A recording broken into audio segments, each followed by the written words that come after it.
The frost-covered lock on the root cellar door had not been opened in 3 months, and Beatrice Lambert was certain she would die down there in the dark before spring finally came. Her fingers were numb as she huddled in the corner of the underground space, wrapped in the two thin blankets her stepfather had thrown down before sealing her away from the world.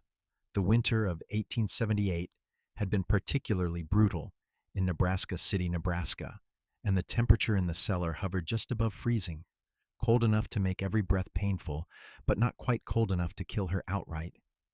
That seemed to be exactly what Harold Pritchard wanted: a slow, quiet death that he could explain away as an unfortunate accident when spring arrived. Beatrice was 22 years old, and she had survived this long only through sheer determination and the meager supplies Harold had provided in a moment of calculated cruelty. He had left her with enough preserved vegetables, salted meat, and water to keep her alive but suffering. Every day she rationed carefully, knowing that to run out would mean certain death. The darkness was almost complete, except for the thin sliver of gray light that crept through the gap beneath the door during the day. At night, there was nothing but absolute blackness and the sound of her own breathing. She had been down here since November, locked away the day after her mother died. Consumption had taken Margaret Pritchard quickly, leaving Beatrice alone with the man who had married her mother 5 years earlier. Harold had always been cold to Beatrice, viewing her as an inconvenient burden that came along with his wife. But Margaret had been a buffer between them, her presence keeping Harold's darker impulses in check. Without her, he had wasted no time showing his true nature. The morning after the funeral, Harold had grabbed Beatrice by the arm and dragged her across the frozen yard to the root cellar behind their farmhouse. She had fought him, screaming and clawing, but he was a large man, strong from years of hard labor, and she was thin from months of nursing her dying mother. He had thrown her down the wooden steps, and she had landed hard on the packed earth floor. The wind knocked from her lungs. "You are nothing but a mouth to feed, and trouble besides," Harold had said, standing at the top of the stairs, silhouetted against the pale November sky. "Your mother is gone, and I have no use for you. When the thaw comes, I will tell everyone you ran off. No one will question it. A girl like you, unmarried and plain, probably went looking for a husband elsewhere." Before she could respond, he had slammed the heavy wooden door shut. She had heard the sound of the lock clicking into place, then the rattle of chains being wrapped around the exterior handles. After that, his footsteps had crunched away through the snow, and she had been alone. The first few days had been the worst. She had screamed herself hoarse, pounding on the door until her hands were bruised and bleeding. But the farmhouse sat far enough from the main road that no one heard her cries.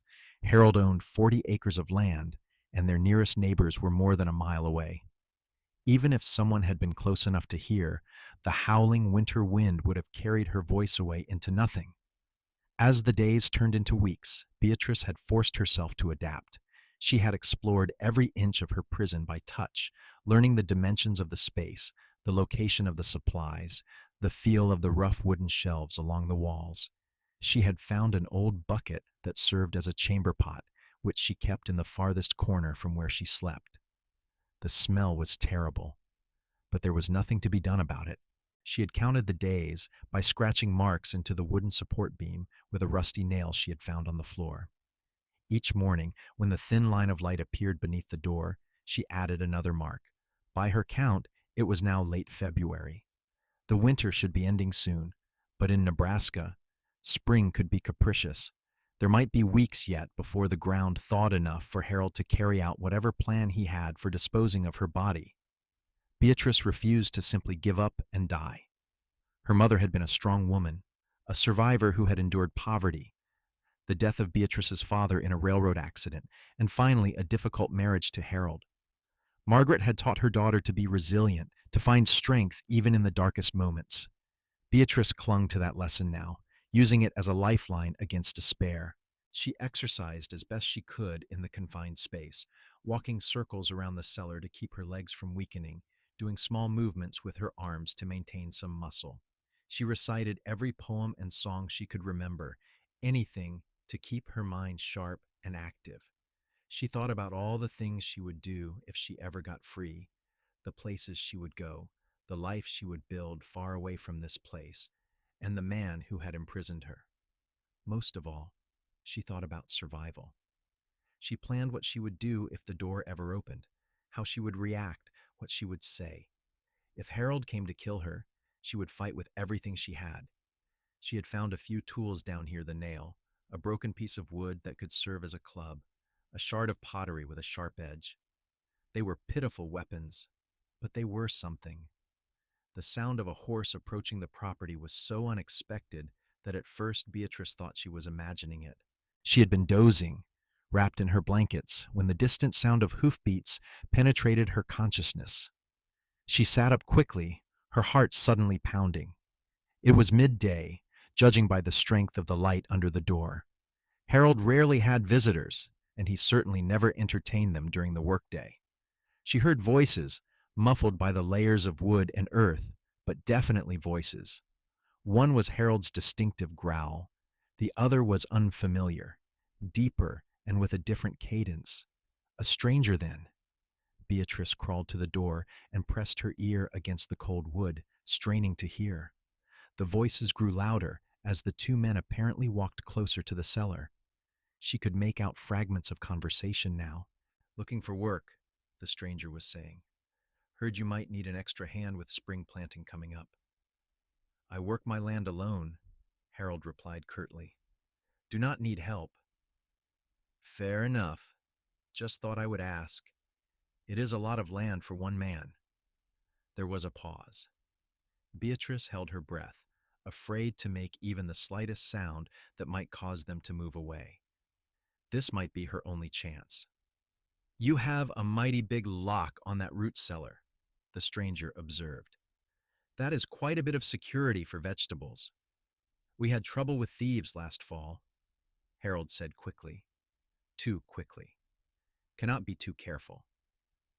Beatrice made her decision. She grabbed the bucket she used as a chamber pot and hurled it against the door as hard as she could. The metal clanged loudly, and she immediately began screaming, "Help! Please help me. I am locked in here. Please!" She heard Harold curse viciously above her. Then there was a scuffle, the sound of boots moving rapidly. "What in the hell?" the stranger's voice said. "And there is someone in there." "It is none of your concern," Harold snarled. "Get off my property." "I am not going anywhere until that door is open," the stranger said, and there was steel in his voice now. "Who is in there?" "My stepdaughter. She is not right in the head. Had to lock her up for her own safety and mine." "Then you will not mind opening the door and letting me see that she is all right?" "She is fine. Now get the hell off my land before I get my rifle." Beatrice heard the unmistakable sound of a gun being cocked. "Madam, are you hurt?" the stranger called out. "He locked me in here in November," Beatrice shouted. "He has kept me prisoner all winter. Please help me." "Lying crazy girl," Harold spat. "She would say anything." "Then open the door and prove it." The stranger's voice was hard as iron now. "Open it, or I will open it myself. You are on my property. I will shoot you dead and be within my rights." "You could try," the stranger said calmly, "but I am a fair hand with a gun myself, and I do not think you are going to like how that turns out.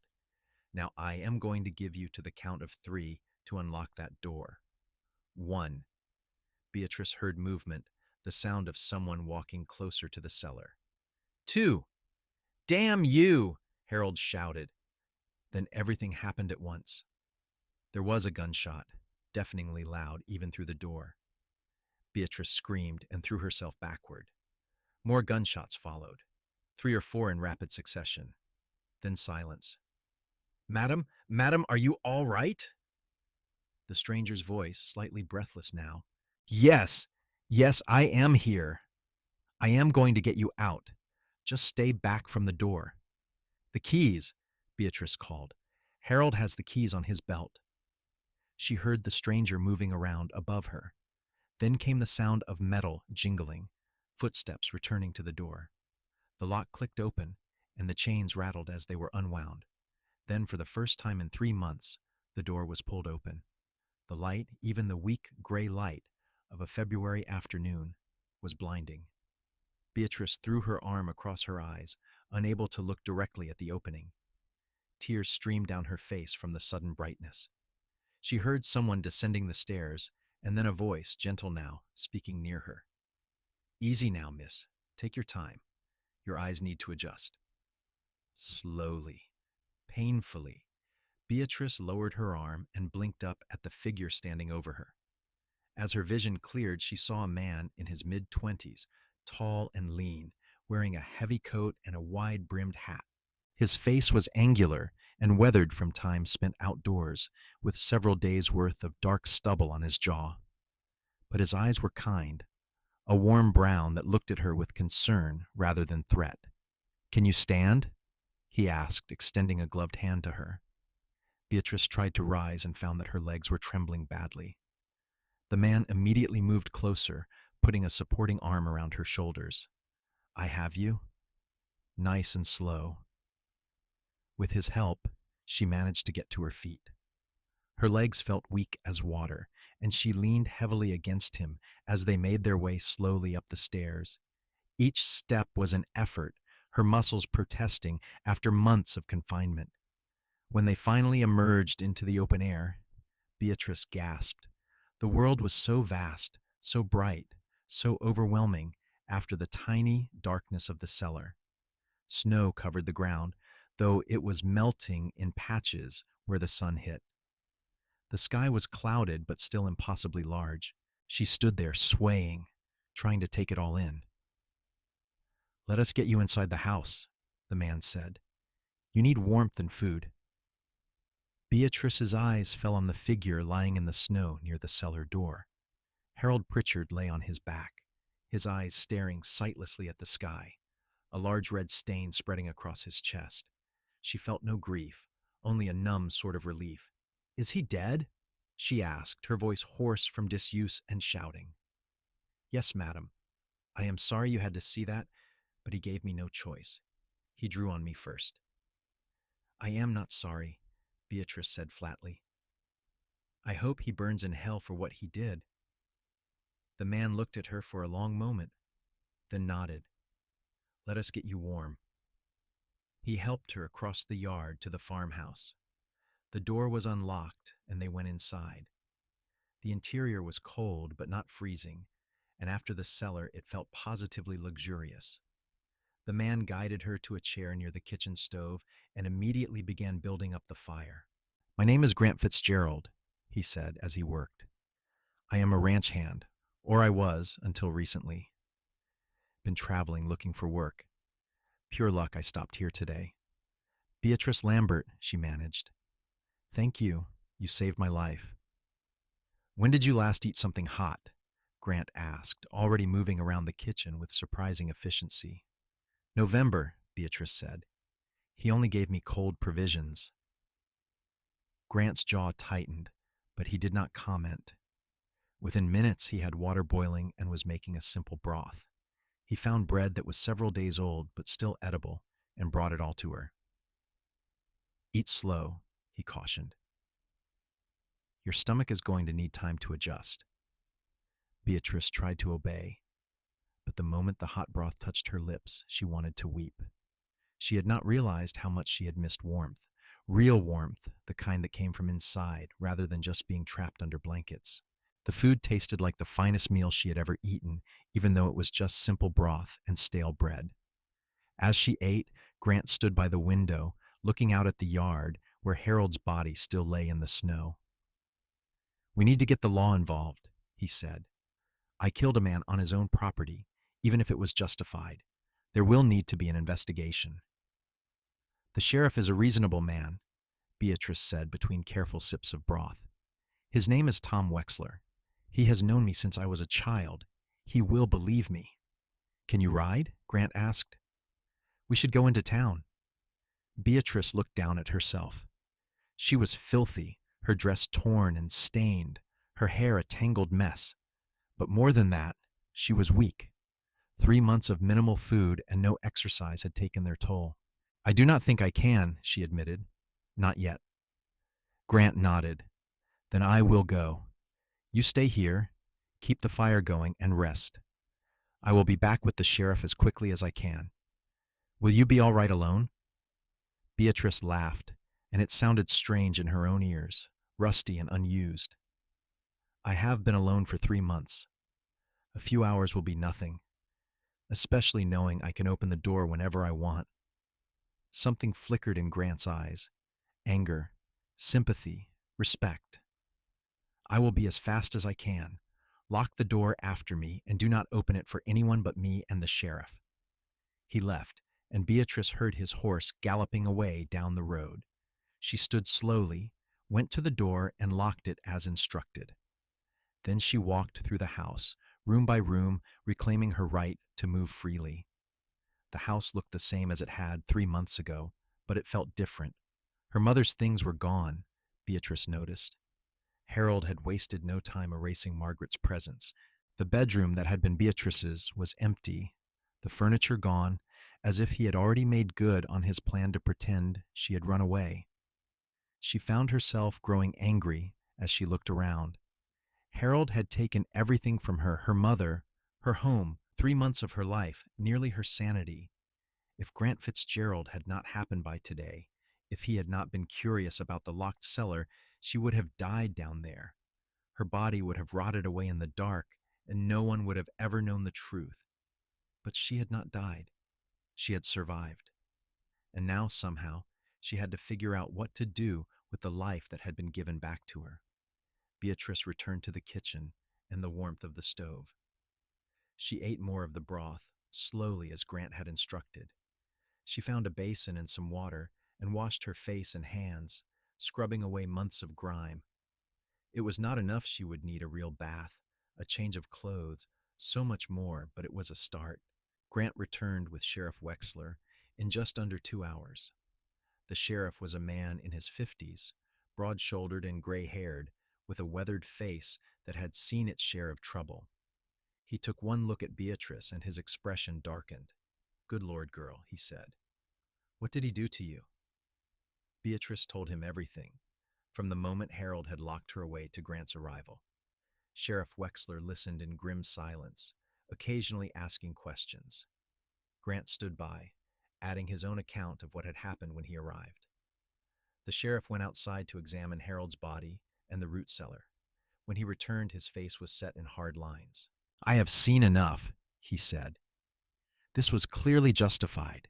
Pritchard imprisoned you with intent to cause your death, and Grant here was defending your life when he shot him. There will need to be a formal inquest, but I can tell you right now that there will be no charges. Grant, you are free to go about your business. Beatrice, you will need to come into town and give a formal statement, but it can wait until you have had a chance to recover a bit." "What about the farm?" Beatrice asked. "What happens to it now?" "Did Pritchard have any family?" the sheriff asked. "A brother back east, I think. But they were not close. The property will likely go to probate. As his stepdaughter, you might have a claim, but that will be up to the courts. In the meantime, you cannot stay here alone." "She can stay at the boarding house," Grant said suddenly. "I have a room there. Mrs. Sullivan, who runs it, is a good woman. She will look after her." The sheriff nodded. "That is a fine idea. Beatrice, pack what you need. I will have some men come collect Pritchard's body and secure the property." Beatrice gathered what few possessions she still had, some clothes, a few of her mother's things that she found tucked away in a trunk. It all fit in a single carpet bag. Everything else in the house belonged to Harold, or meant nothing to her. The ride into Nebraska City was difficult. Grant rode his horse while Beatrice sat behind him, holding on to his waist. She was desperately weak, and by the time they arrived in town, she was trembling with exhaustion. Grant helped her down carefully and supported her as they walked into the boarding house. Mrs. Sullivan was a plump, motherly woman in her 60s who took one look at Beatrice and immediately went into action. She ushered Beatrice upstairs to a room, had her youngest daughter bring up hot water for a bath, and sent her son to fetch the doctor. You just rest now, dear, Mrs. Sullivan said. You are safe here. The bath was heaven. Beatrice soaked in the hot water until it grew cool, scrubbing away the layers of dirt and despair. Mrs. Sullivan had provided clean clothes, a simple dress that fit reasonably well, and helped Beatrice wash and comb her hair. When the doctor arrived, he examined her thoroughly. You are malnourished and will need time to build your strength back, he said. But you are young and resilient. With proper food and rest, you should make a full recovery. I am more concerned about your mental state. What you endured was a terrible ordeal. I am not mad, Beatrice said firmly. I am angry, and I am tired, but I am not mad. The doctor smiled slightly. I believe you, but if you find yourself struggling in the days ahead, if you have nightmares or dark thoughts, you come see me. There is no shame in needing help. After he left, Beatrice lay in the soft bed, the first real bed she had lain in since November, and wept. She cried for her mother, for the lost months, for the girl she had been before Harold locked her away. But she also cried with relief, with gratitude that she had survived, that some stranger named Grant Fitzgerald had been curious and brave enough to save her. The next few days passed in a blur. Beatrice slept most of the time, her body demanding rest. When she was awake, Mrs. Sullivan brought her food good, nourishing food, and sat with her, asking no questions, just providing a comforting presence. Grant stopped by each day to check on her, but he did not stay long, as if he understood that she needed space and time. A week after her rescue, Beatrice felt strong enough to go downstairs for meals. She found Grant sitting at the table in the boarding house's dining room, eating breakfast.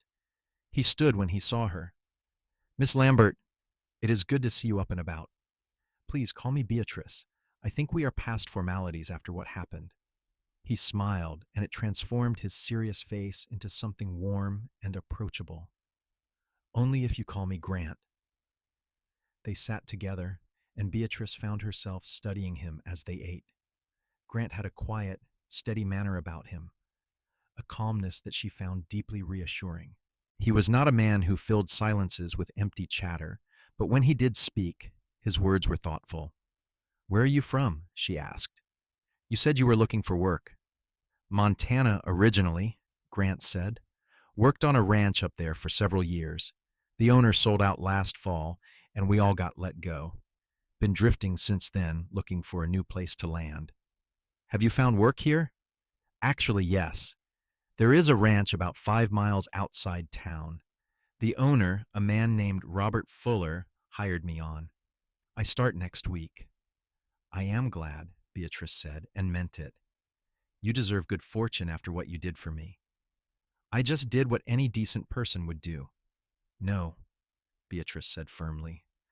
Most people would have believed Harold when he said I was mad. Most people would have ridden away. You did not, and I am alive because of it. Grant looked uncomfortable with her gratitude. Have you thought about what you will do now? He asked, clearly wanting to change the subject. It was a question Beatrice had been wrestling with for days. I do not know, she admitted. Everything I had is gone. My mother is dead. The farm is tied up in legal matters, and I am not sure I would want it anyway, not after what happened there. I have no other family, no real prospects. Can you do anything? Any trade or skill? I can read and write and do sums. My mother taught me. I can cook and sew and keep house. But I am not trained for anything that would earn me a proper living. The school teacher here is getting old, Grant offered. I heard Mrs. Sullivan mention that they are looking for someone to take over soon. Might be worth inquiring about. It was a good suggestion, and Beatrice filed it away to consider. But more than that, she was struck by the fact that Grant had been paying attention, that he had thought about her situation enough to offer concrete help. Over the following weeks, Beatrice and Grant fell into an easy pattern. He came by the boarding house most evenings after work, and they would sit together in the parlor talking. He told her about his life in Montana, about working cattle and riding the range. She told him about growing up in Nebraska City, about her father's death, and her mother's difficult marriage to Harold. Slowly, Beatrice felt herself healing. The nightmares that had plagued her first days of freedom began to fade. Her body grew stronger as she ate regular meals and moved around more. But more than the physical healing, she found herself drawn to Grant in a way that both excited and frightened her. He was kind without being condescending, strong without being domineering. He listened when she spoke and seemed to genuinely value her thoughts and opinions. He made her laugh with dry observations about his work or the people in town. And when she had dark days, when the memories of the cellar threatened to overwhelm her, he sat with her in comfortable silence, his presence alone a comfort. Spring arrived in earnest, bringing warmer weather and new life to the prairie. Beatrice secured a position as assistant to the school teacher with the understanding that she would take over fully when the current teacher retired at the end of the term. It was not much money, but it was enough to support herself, and the work gave her purpose. One Sunday afternoon in late April, Grant invited Beatrice to go for a walk along the river that ran through town. They strolled slowly, enjoying the warm sun and the sight of green things growing. Grant seemed quieter than usual, almost nervous, and Beatrice wondered what was on his mind. Finally, as they stood looking out at the water, he spoke. "Beatrice, I need to tell you something, and I need to be honest about it." Her heart clenched. Was he leaving? Had he found work elsewhere? "I care about you," Grant said, his voice low but steady. "These past months, getting to know you, seeing your strength and courage, I have come to care about you more than I probably should. I know you have been through hell, and I do not want to add to your troubles, but I would not be honest if I did not tell you how I feel." Beatrice stared at him, her mind reeling. She had hoped, had even dared to dream that he might feel something for her, but hearing him say it out loud was overwhelming. "I do not expect anything," Grant continued quickly. "If you do not feel the same way, if you need more time, or if you just want to be friends, I will understand. But I had to tell you. I could not keep it inside anymore." "Grant," Beatrice said, finding her voice, "I care about you too. I have for a while now, but I was afraid. After what Harold did, after being trapped and helpless for so long, the thought of depending on someone, of trusting someone that much, it terrifies me." "I would never hurt you," Grant said fiercely, "and I would never try to control you or take away your freedom. What happened to you, what that man did, it was evil. I do not have words for how much I wish you had never gone through that. But if you will let me, I want to spend the rest of my life making sure you feel safe and valued and free." Tears spilled down Beatrice's cheeks. "I want that too. I am scared, but I want it." Grant reached out slowly, giving her time to pull away if she wanted to. When she did not, he gently cupped her face in his hands and wiped away her tears with his thumbs. "We will take this as slow as you need," he promised. "No rushing, no pressure. We will build this together, one day at a time." Then he kissed her, soft and tender, asking rather than demanding. Beatrice felt something inside her that had been frozen since the day Harold locked her away begin to thaw. This was what trust felt like. This was what caring and being cared for meant. It was nothing like the cold transaction of her mother's marriage to Harold. This was real and good and right. They courted properly over the following months. Grant came calling on Sunday afternoons, and they went for walks or sat in the parlor of the boarding house, always under Mrs. Sullivan's watchful but approving eye. They talked about everything and nothing, learning each other's dreams and fears, building a foundation of friendship beneath the growing love.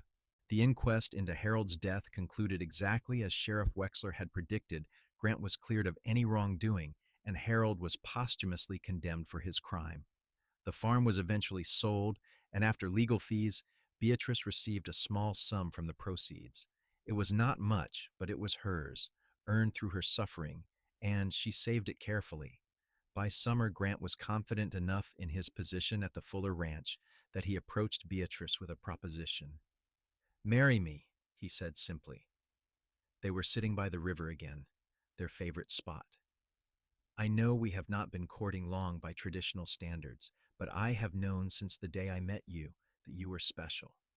I love you, Beatrice. I want to build a life with you." Beatrice felt her heart soar. "Yes," she said. "Yes, I will marry you." They were wed in August in the small church in Nebraska City, with Mrs. Sullivan and Sheriff Wexler standing as witnesses. Beatrice wore a simple white dress that Mrs. Sullivan had helped her make, and Grant wore his best suit. It was not a grand affair, but it was filled with genuine joy and love. Grant had saved his wages carefully, and with that money and what Beatrice had received from the farm sale, they had enough to make a down payment on a small piece of land near the Fuller Ranch. It was only 20 acres, but it was theirs.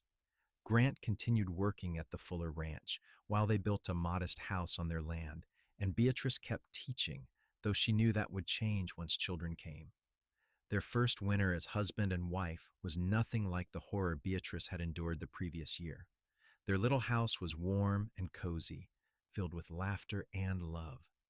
Grant was patient and gentle with her, especially on the nights when memories of the cellar crept back.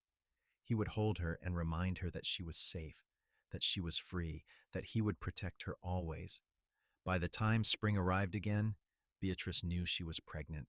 Grant was overjoyed and immediately began worrying about her health and safety. Beatrice found his concern touching, even when it became a bit overbearing. "I am not fragile," she reminded him one evening.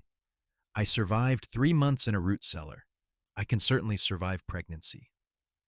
Grant laughed and pulled her into his arms. "I know you are strong. You are the strongest person I know. But that does not mean I am not going to worry about you. It is my privilege as your husband." Their son was born in October of 1879, a healthy baby boy with his father's dark hair and his mother's blue eyes. They named him Thomas, after Sheriff Wexler, who had been such a help to them. Life settled into a comfortable rhythm. Grant worked hard to build their small ranch into something more substantial. He was good with horses, and word of his skill spread. People began bringing him horses to train, and slowly the extra income allowed them to expand. Beatrice taught until Thomas was born, then devoted herself to caring for their home and child, though she read voraciously and made sure their son would grow up educated. 2 years later, their daughter was born. They named her Margaret, after Beatrice's mother. Grant had suggested it, and Beatrice had wept with gratitude. Margaret was a spirited child, full of life and energy, and she kept them both on their toes. The years passed in a blur of work and joy and the ordinary struggles of building a life. The ranch grew steadily. Grant's reputation as a horse trainer brought in good money, and eventually he was able to hire a couple of hands to help with the work. Beatrice started teaching again part-time once their children were school-aged, finding that she had missed the work and the sense of purpose it gave her. They had 2 more children, another boy and another girl, and their house that had seemed so adequate when they built it had to be expanded to accommodate their growing family. Grant did much of the work himself, adding rooms and making improvements. The homestead became a place of warmth and welcome, known throughout the area for the kindness of its owners. Beatrice never forgot what had happened to her in that cellar, but as the years went by, the memories lost their sharp edges. They became part of her history rather than her present, a reminder of what she had survived, but not a weight that dragged her down. She was no longer the scared, half-starved girl that Grant had freed. She was a woman who had built a life worth living, who had found love in the darkest moment and turned it into something beautiful. Grant remained the steady, kind man she had fallen in love with. He worked hard, but never let it consume him, always making time for his family. He was patient with their children, teaching them to ride and work the land, but also to be kind and fair. He supported Beatrice in her teaching, proud of her intelligence and her dedication to educating the next generation. On their 10th wedding anniversary, Grant surprised Beatrice by taking her back to the river where he had first told her he loved her. The spot looked different now the town had grown, and there were more houses nearby, but the river still flowed peacefully, and the sun still shone warm on the water. "Do you ever regret it?" Grant asked as they stood together. "Marrying me? Building this life?" Beatrice looked at him in surprise. "Never. Not once. Why would you ask that?" "Because you have been through so much. You could have gone anywhere, done anything once you were free. Instead, you stayed here in the place where terrible things happened to you. The terrible things happened because of one evil man," Beatrice said firmly. "They were not the fault of this place or these people, and you are right, I could have gone anywhere. But I chose to stay because this is where you were. You gave me back my life, Grant, not just by opening that door, but by showing me what life could be. You taught me that trust and love were not chains but wings. Our children are growing up free and happy and loved. We have built something good here. Why would I regret any of that?" Grant pulled her close and kissed her forehead. "I love you." "Beatrice Fitzgerald, I loved you from the moment I heard you calling for help, and I will love you until the day I die." "And I love you," Beatrice replied. "You are my hero, my partner, my best friend. I would not change a single thing about our life together." They stood there by the river, wrapped in each other's arms, and Beatrice marveled at the strange and wonderful path her life had taken. A decade ago, she had been locked in darkness, certain she would die. But she had survived, and in surviving, she had found more than just freedom. She had found purpose and love and a family of her own. The years continued to unfold gently. Their children grew, healthy and strong, each developing their own personality and dreams. Thomas, the eldest, showed an aptitude for working with horses like his father. Margaret was bookish and clever, reminding Beatrice of herself at that age. The younger two were still finding their way, but both showed signs of the same resilience and determination that characterized their parents. The Fuller Ranch eventually came up for sale when old Robert Fuller decided to retire. By this time, Grant had built their own operation into something substantial enough that with some careful financial maneuvering and a loan from the bank, they were able to purchase it. Combining the two properties made them one of the more successful ranches in the area. With success came the ability to give back to the community. Beatrice spearheaded efforts to improve the school, donating money for books and supplies. Grant hired men who were down on their luck, giving them a chance to rebuild their lives through honest work. They never forgot where they had come from, the struggles they had faced, and they tried to help others facing similar difficulties. Nebraska City itself grew and prospered during those years. The railroad brought new opportunities and new people. The town that had been a modest settlement when Beatrice was growing up became a thriving hub of commerce, but through all the changes, the essential character of the place remained hard-working people trying to build good lives on the prairie. Beatrice occasionally thought about her stepfather and what he had done to her. The old farmhouse where she had been imprisoned was eventually torn down, the land sold and repurposed. Sometimes she would ride by the spot where the root cellar had been, now just a depression in the ground, overgrown with grass. She felt no lingering fear when she saw it, only a distant sort of sadness for the girl she had been, and a profound gratitude for the life she now had. Grant continued to be the rock upon which their family was built. He was not a demonstrative man by nature, but his love showed in 1,000 small actions, the way he always kissed Beatrice goodbye before leaving for work, the way he listened patiently to their children's excited chatter at dinner, the way he would sit with Beatrice on the porch in the evenings after the children were in bed, holding her hand and watching the sunset over their land. "Do you remember that first day?" Beatrice asked him one evening during one of these peaceful moments.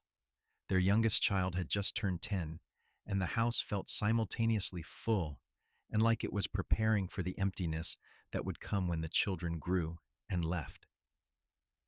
"Which first day?" Grant asked. Though she could hear the smile in his voice, he knew exactly what she meant. "The day you freed me. Do you remember what you thought when you first saw me? Grant was quiet for a moment, considering.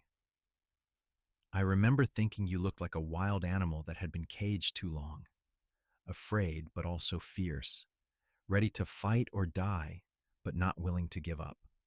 I remember feeling this overwhelming anger at what had been done to you, and this sense of certainty that I was exactly where I was supposed to be in that moment. I thought I was dreaming, Beatrice admitted. When I heard your voice when the door opened, I was certain I had finally lost my mind and was hallucinating. It seemed impossible that someone would actually help me. I am sorry you felt that way, Grant said softly. I am sorry you had reason to feel that way. Do not be sorry. If it had not happened, we would never have met. As much as I hate what Harold did to me, I cannot regret the path that led me to you. Grant turned to her, his weathered face serious in the fading light. I would change it if I could. I would spare you that suffering in a heartbeat, but I cannot lie and say I am not grateful for how things turned out. Finding you, loving you, building this life with you, it is more than I ever dreamed of having. They sat in comfortable silence, hands clasped, watching as the first stars appeared in the darkening sky. This was what happiness looked like, Beatrice thought. Not some grand, dramatic gesture, but these quiet moments of contentment with the person you loved. As their children reached adolescence and began thinking about their own futures, Beatrice and Grant had many conversations about what advice to give them. They wanted their children to be prepared for the realities of the world without being cynical, to be strong without being hard. The world can be cruel, Beatrice told Margaret one day when her daughter was 16 and beginning to receive attention from young men in town. There are people who will try to use you or hurt you, but there are also good people, people of integrity and kindness. Your father is proof of that. Do not let fear keep you from trusting, but do not ignore warning signs either. Listen to your instincts. How do you know the difference, Margaret asked, between someone good and someone dangerous? Beatrice thought carefully before answering. Good people respect your choices. They listen when you speak. They do not try to isolate you from others who care about you. They do not make you feel small or worthless. Your father has never once tried to control me or diminish me. Even when we disagree, he respects my right to my own thoughts and feelings. That is what you should look for someone who sees you as an equal partner, not a possession. Margaret took this advice to heart, and when she eventually married a few years later, it was to a young teacher who clearly adored her and treated her with the respect and kindness she deserved. Beatrice and Grant could not have been more pleased. Thomas married as well to a rancher's daughter from a neighboring property. The match was a good one, and Thomas and his wife built a house on the far edge of the family land, close enough to help with the ranch operations, but far enough to have their own independence. As grandchildren began to arrive, Beatrice found herself marveling at the fullness of her life. She who had once thought she would die alone in the dark now had this abundance, children and grandchildren, a husband who loved her, work that fulfilled her, friends who valued her. It seemed almost too good to be real, yet it was real, solid, and true. Grant aged gracefully, his dark hair going silver, his lean frame staying strong despite the passing years. He handed over more of the ranch operations to Thomas and the hired hands, but he never stopped working entirely. He was not built for idleness. Instead, he focused more on training horses, which he could do at a slower pace and which required skill rather than just physical labor. Beatrice continued teaching until she was nearly 60, finally retiring when she felt her energy flagging. But retirement did not mean stopping. She tutored children who struggled. She organized community events. She wrote long letters to her children and grandchildren. She remained engaged with the world, her mind as sharp as ever. One winter evening, nearly 30 years after Grant had freed her from the root cellar, they sat together by the fire in their comfortable parlor. Outside, snow fell gently, covering the prairie in white. but inside they were warm and content. "It has been a good life," Grant said suddenly. Beatrice looked at him, hearing something in his tone. "It has been a wonderful life. I want you to know," Grant continued, "that loving you has been the greatest privilege of my existence. If I had done nothing else in my entire life except free you from that cellar and spend these years with you, it would have been enough. You have made me happier than I ever thought possible." "Grant, you are not dying, are you?" Beatrice asked with alarm. He laughed. "No, no, I am just feeling reflective. I am getting old, Beatrice. We both are. I just wanted to make sure you knew how I felt while I still could." Beatrice moved from her chair to sit beside him on the sofa, tucking herself against his side as she had done countless times over the years. "I know how you feel. I have always known. You show me every day with your actions, your care, your presence. And I want you to know that you did not just save my life that day. You gave me a reason to live. You taught me what love really means. Everything good in my life has flowed from your kindness and courage." They sat there together, watching the fire and listening to the wind outside. Two people who had found each other in the most unlikely of circumstances and built something beautiful. The years had changed them, marked them with age and experience, but the core of what they were to each other remained unchanged.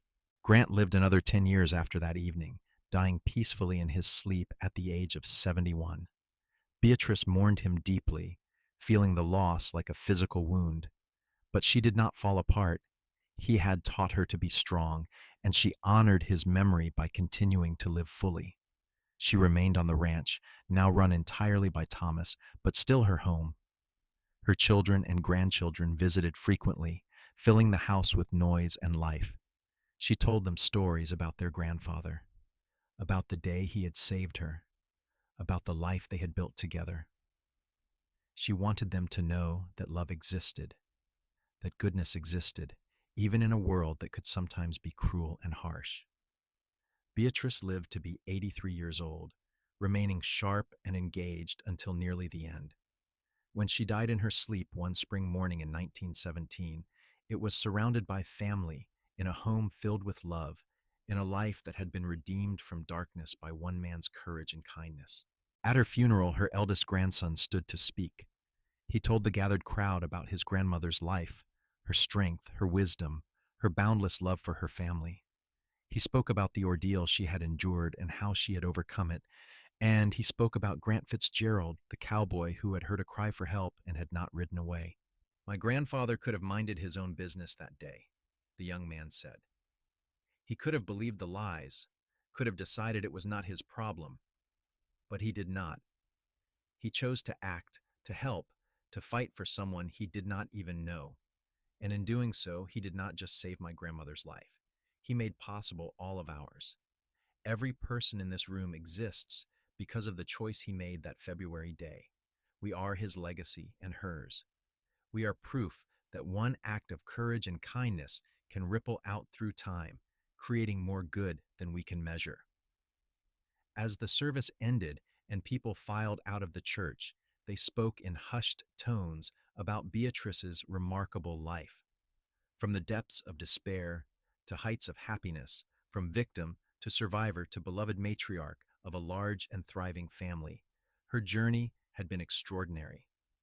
And at the heart of it all had been love, the love of a good man who had seen someone in need and had chosen to help. Beatrice was buried next to Grant in the cemetery on the hill overlooking Nebraska City. Their graves sat side by side, just as they had lived their lives together. The markers were simple, bearing just their names and dates, but those who knew their story needed no elaborate inscription. They understood that these two people had found each other against impossible odds and had built something lasting and good. In the years that followed, the story of Beatrice and Grant became something of a local legend in Nebraska City. Parents told it to their children as an example of courage and love. Young people struggling with their own difficulties drew strength from knowing that someone had endured so much and still found happiness. The old farmhouse where Harold had imprisoned Beatrice was long gone, but the story remained. passed down through generations. The ranch that Beatrice and Grant had built continued to thrive under their descendants' management. It became one of the most respected operations in the region, known not just for quality livestock, but for fair dealing and community involvement.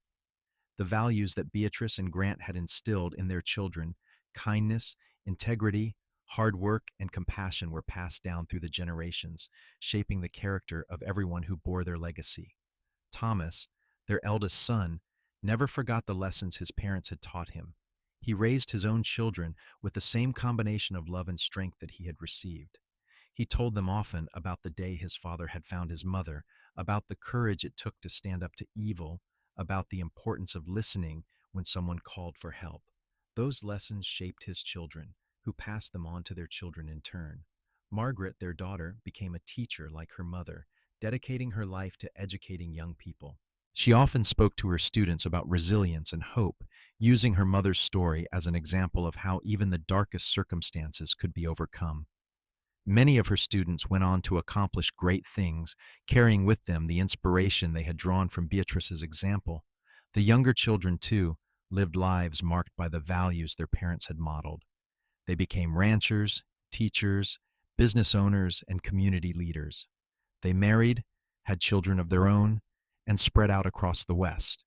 But they all carried with them the fundamental understanding that their very existence was a miracle born from one man's refusal to look away from suffering.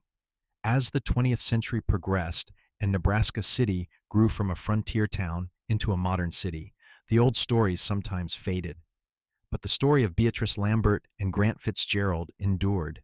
It endured because it was true, because it was documented in court records and newspaper accounts, because the family kept it alive through their telling and retelling. But most of all, it endured because it spoke to something fundamental in the human spirit, the hope that goodness exists, that courage matters, that love can triumph over evil. The root cellar where Beatrice had been imprisoned was forgotten, its exact location lost as the land was developed and changed. But in a way, that was fitting. The darkness of that place had been overcome by light. The suffering it represented had been redeemed by joy. The death it was meant to deliver had instead given way to abundant life. The last time anyone could document a direct descendant visiting the graves of Beatrice and Grant Fitzgerald was in 1985, more than a century after they had first met. A great-great-granddaughter came with her young son, teaching him about his ancestors. She told him the story, as it had been told to her, about the locked cellar and the cowboy who broke down the door, about the love that grew from that moment, about the family that resulted. "Remember," she told the boy, as they stood before the weathered headstones, "that you come from strength, you come from courage, you come from love. Never forget that." The boy nodded solemnly, not fully understanding, but knowing instinctively that this was important, that these people buried beneath the Nebraska soil were somehow still present, still shaping who he was and who he would become. And perhaps that is the truest happy ending of all, not just that Beatrice and Grant found each other and built a life together, not just that they died peacefully after long and fulfilling years, but that their love continued to echo through time, touching lives they would never know, inspiring people they would never meet. They had taken suffering and transformed it into something beautiful. They had taken darkness and brought forth light, and that light continued to shine, generations later, a testament to the power of one person choosing to do the right thing, and two people choosing to love each other despite everything the world had thrown at them. The wind still blows across the Nebraska prairie, just as it did in 1878 when Grant Fitzgerald rode onto Harold Pritchard's property and heard a voice calling from beneath the ground.